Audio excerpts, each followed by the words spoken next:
Osberg nga pala, chismoso ng crypto since 2017 bull run and have been documenting my journey since 2021 at may bagong mission na gawing 100k ang 10k ng may buong puso at kadwa.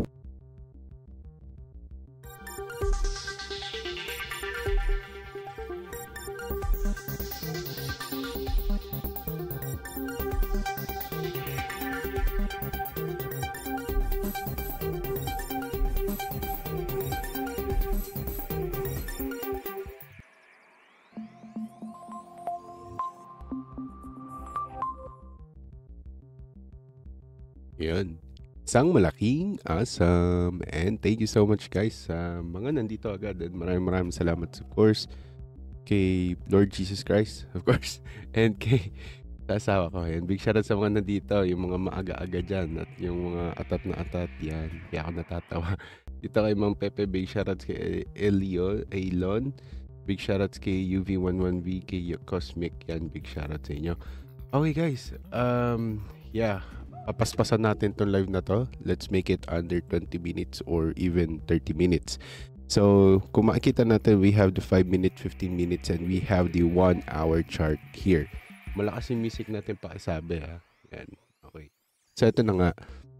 With our situation right now, marami nagsasabi na, Sir Oso, mali ka kasi hindi naman tayo nag-stop sa 19k etc. Ito yung sinasabi ko sa inyo na I wouldn't be so surprised if the market actually plays above but will not go past the 124. Why? It's because this is psychological level. Ito yung tinatawag na 123.000 or the 123, no? So pumasok siya at makikita nyo na may excess liquidity din. Hindi siya dapat pumasok sa 123 and halata mong isiniksik lang talaga siya because of this week.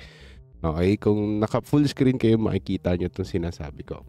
Okay. So ngayon, kung titignan nyo pa ng mas maigi guys, makikita nyo na parang ipinilit tong liquidity na to. Okay. Tapos biglang hindi niya kinaya. Nakita nyo na nagkaroon tayo ng rising wedge dito pero flat top siya. Pero yun yung problema eh. Pag crashing yung liquidity tapos may ganito kang move, ibig sabihin na ito ABC down na to. And we're forming a D. So ngayon, sinasabi bottom tayo pero I wouldn't actually believe that this is bottom at the moment. Okay? Because we're looking at a different time frame too. So if we go here, okay, ito mas malinaw to. Okay, punta tayo sa ibang charting. Yan. Okay. Lang. Yan. Okay. So, kung makikita nyo sa charting, malaki yung fair value gap natin dito. Okay? Kung sa inyo, hindi nyo maintindihan yung fair value gap, ako din, don't worry. Pero sa pagkakaintindi ko, this is just the area na merong wala siyang, kumbaga, walang support. Na pag nilapitan siya, isang beses lang nito lapitan, dapat mag-bounce na. Okay?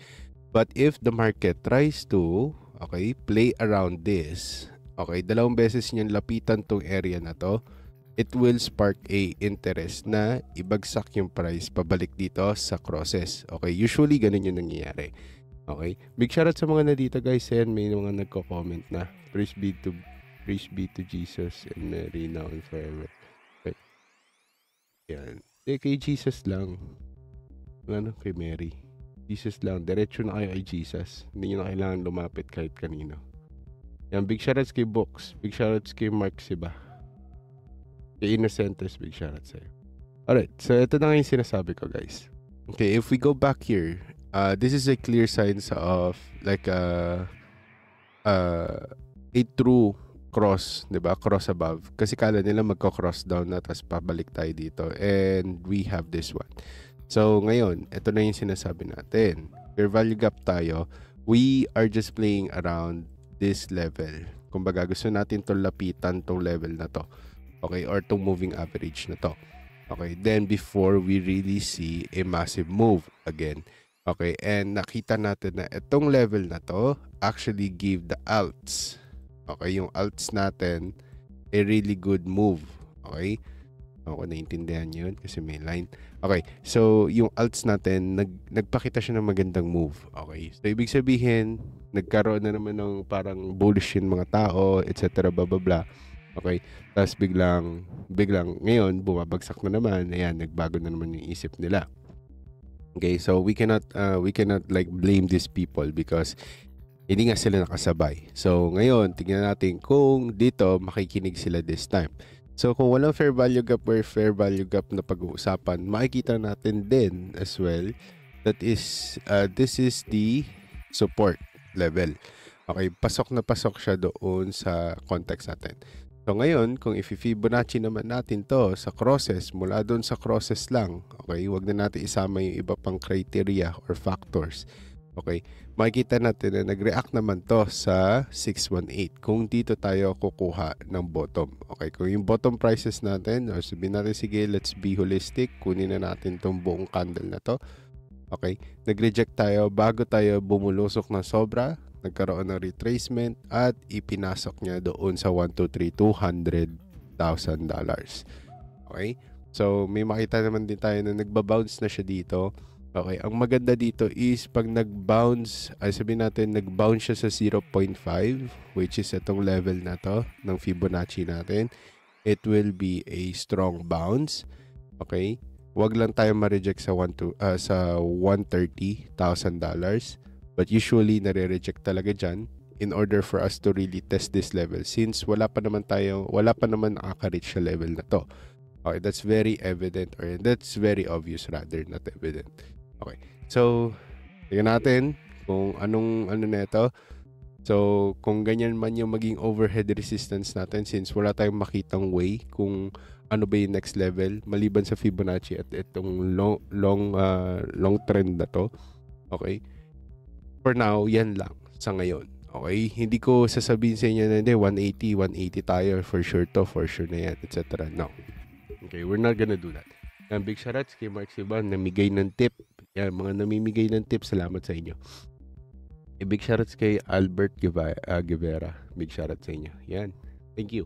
Okay, so ito pa guys, we have 4 news that are very important. Hindi ko na papatagalin tong live masyado. Okay, alam niyo naman, pag ganito lang yung live natin, sobrang saglit lang, papaspasin ko sa inyo.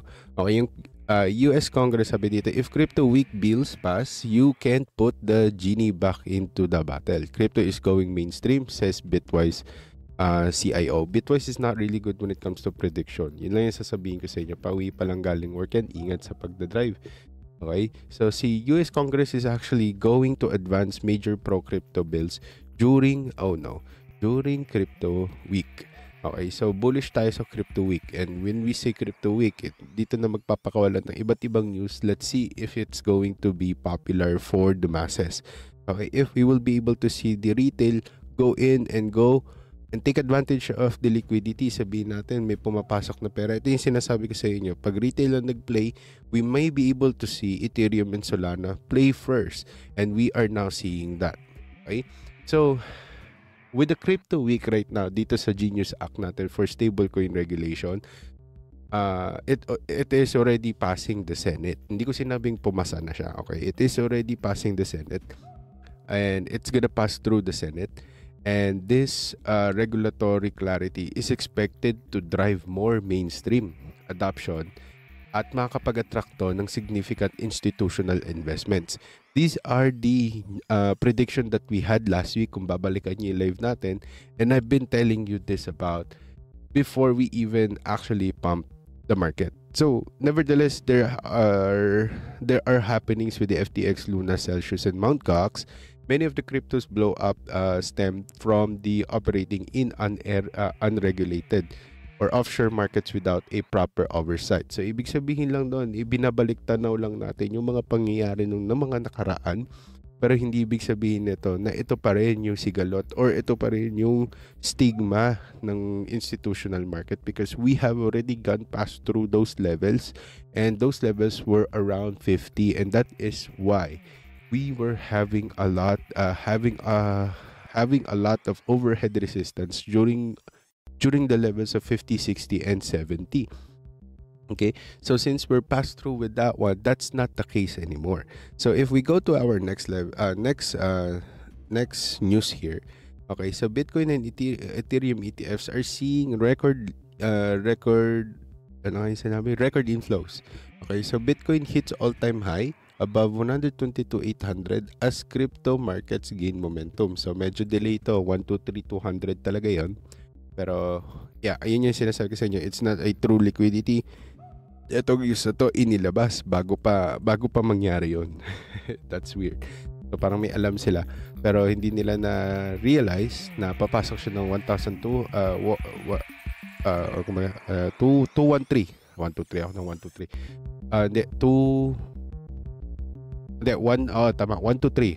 Yan. Papasok siya ng 123. So ngayon, ito na yung sasabihin ko sa inyo. Okay. With the ETFs reaching 158 yata yung sinabi, 158 billion in assets in Ethereum ETF surpassing 5 billion in net inflows. Ano yun? Fundamentally speaking, we are bullish but not trying to confirm it because they want to make sure that there will be a strong support at these levels. So, ito yung sinasabi ko sa inyo nung nandun tayo sa 100k to 110k, it is very viable or it's very reasonable for us to play around that level. It's because, bakit? Because the institutional knows something that when we pump to 180k, we need to stop around 100k. Okay, if we play around at the bearishness of levels, sabihin natin from 180 to 200 to 220k, bumagsak yung market, they want to expect the market to perceive the 100k to be the main support at hindi sana bumagsak doon. Why? Because this is going to be the playing field for the institutional. Ano ibig sabihin nun? Ikaw na may maraming pera, ang 100k sa'yo ay wala lang. Okay? So, ibig sabihin, pag bumalik ang Bitcoin sa 100k, it's gonna be a clear sign for you to own at least one Bitcoin in your portfolio if you're a big company. Ako, kung gano'n kayo mag-isip, ganun ko lang isipin yung isang asset. So, I'm thinking as if this is gold during back in the days, back in 1940s, 1950s, scrutinizing ownership of Bitcoin, etc. Blah, blah, blah, blah, blah. Okay? So, ngayon, ito na. So, biglang nawala yung news ng in dormancy for Bitcoin. Guys, kung ready kayo sa next news natin, mag-like, share, subscribe, and mag-type kayo ng awesome or number 3. Kasi walang nagla-like ko. Yan, big shoutout sa inyo. Okay, so sa mga interesado sa Meraki, please go to our video. Sa video na to, sa description, may makikita kayong link. Okay, pwede kayo pumasok, may Discord tayo. Sa mga nagtatanong kung pwede ba to sa phone, yes, pwede. You just have to download your Discord. Once you have connected your Discord to your WAP, dun sa link ng WAP, you will be able to connect to our Discord. Yun lang. So, main support is 100k for institution. Yes, definitely. Okay, so kung isipin nyo ang support pa rin is nasa 50k, nako, may sakit ka sa ulo.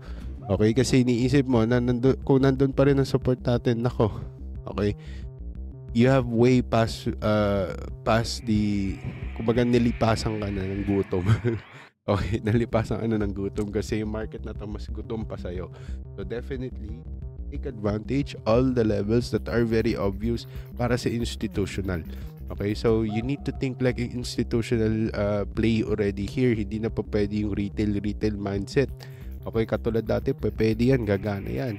Big shoutout kay Ma'am Pepe, kay UV11V. And nga pala, maraming nag-subscribe ulit sa Meraki. Marami akong dininay. Okay, buti si Ma'am Pepe, binigyan ko ng chance. Kasi nagbubul na naman. Ayoko tumanggap ng mga investor ng mga members pag nagbubul, kasi alam ko ito yung mga taong usually, okay, hindi ko sinasabing palagi, usually ito yung mga taong nagsasabi na sure na sila, seryoso na sila, gusto na nila baguhin yung buhay nila. Hindi nyo kayang baguhin yung sarili nyo pag nandun na tayo sa hype moment. Maniwala kayo sa akin, kailangan nyo matanggap na magkaroon ng pain and trials and tribulations sa buhay nyo. Tapos pag na-overcome nyo yun with the Holy Spirit and God, okay, you'll be able to really go past through the success. Okay, success is just success. It's just your perception.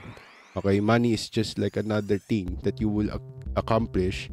Okay, and that's not the end goal. So ngayon, ito yung sasabihin ko sa inyo. Pag-usapan natin itong mga dormancy na to. Bigla na lang to nawala sa news, guys.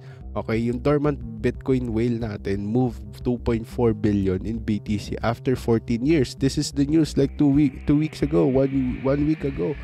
Okay, while sovereign and institutional players like Bhutan and even Coinbase, okay, naggagawa sila ng mga malalaking large transfers.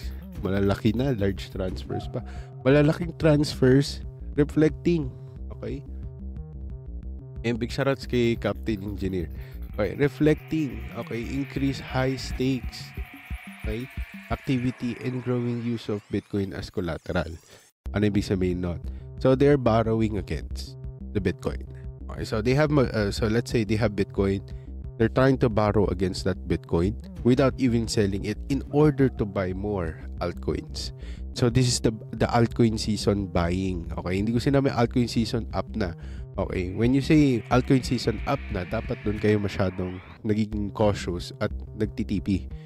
Okay, so wag niyo akong paingat pag sa mga TP-TP kasi hindi ako marunong mag-TP eh. Nakatingin lang ako sa Bitcoin. Pag nakita ko yung Bitcoin, nagpakita siya nung 5 criterias ko na tinitignan, which i-share ko sa inyo next time. Doon ako nagtitipi. Nevertheless, if the market is going to still go up, if the Bitcoin actually shows me that it is already overheating, giving me all those signs, okay, medyo nakakailang na, I go out right away. Okay, so we'll talk about more about that Bitcoin as collateral next time. Okay, since wala masyadong interested sa banking processes, walang masyadong interested dito sa wealth managing, I will go proceed with our next news. Oh no, na-close ko siya. Okay, yan. Okay, let's talk about this one. So yung crypto asset manager Grayscale natin, Grayscale, nag-file siya for US IPO. Okay, so Grayscale has confidentially filed for a US IPO. Tinisignal lang neta na there is a further integration of crypto dito sa ating traditional finance and following a wave of crypto firms seeking a public listing amid a strong investor interest. Okay, so yan, key takeaways lang yun. Binasa ko lang para sa inyo. Okay. Okay, so ano ibig sabihin na ito, guys? Okay, this is a confidence buying na tinatawag. Okay, but the question is, why Grayscale is still like in a very safe mode, no? Siguro, dala na to. Nasakdal nga sila kasi noong 2013 sa issue ng Bitcoin. So, I will not blame them. I will not blame them for them to like do this kind of like cautious moves. Okay, but to share you guys, medyo mahaba-haba tong news na to. Okay, so yung other firms like Gemini and Bull, ito yung isa pa sa mga pinaka-importante dito sa part ng news na to is si Gemini and yung bullish kumbaga they have also recently filed to go public. Okay, sa gitna ng rising investor interest. Okay, nakikipagsabayan na sila. So, ngayon si Bitcoin nag-trade siya above 120, bumalik siya 116, 17. Okay.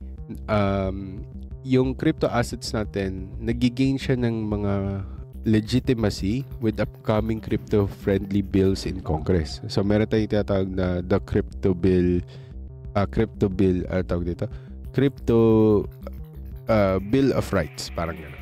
Okay? So, medyo hindi ko pa gets to, kaya inaaral ko pa siya masyado, pero tingnan nyo tong ating asset na to. Circle.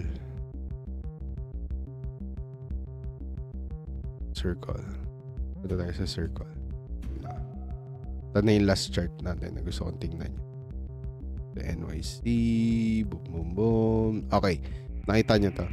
So, equal liquidity, manipulation. Okay, manipulation, boom. Okay, tingnan natin kung ilang araw pa kaya na itong i-hold niyan. So, tingnan natin. Okay, hindi pa ako sure.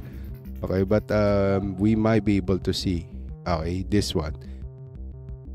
Higher. Okay, pero like I said, okay, wait lang, mali tayo dito. Yan.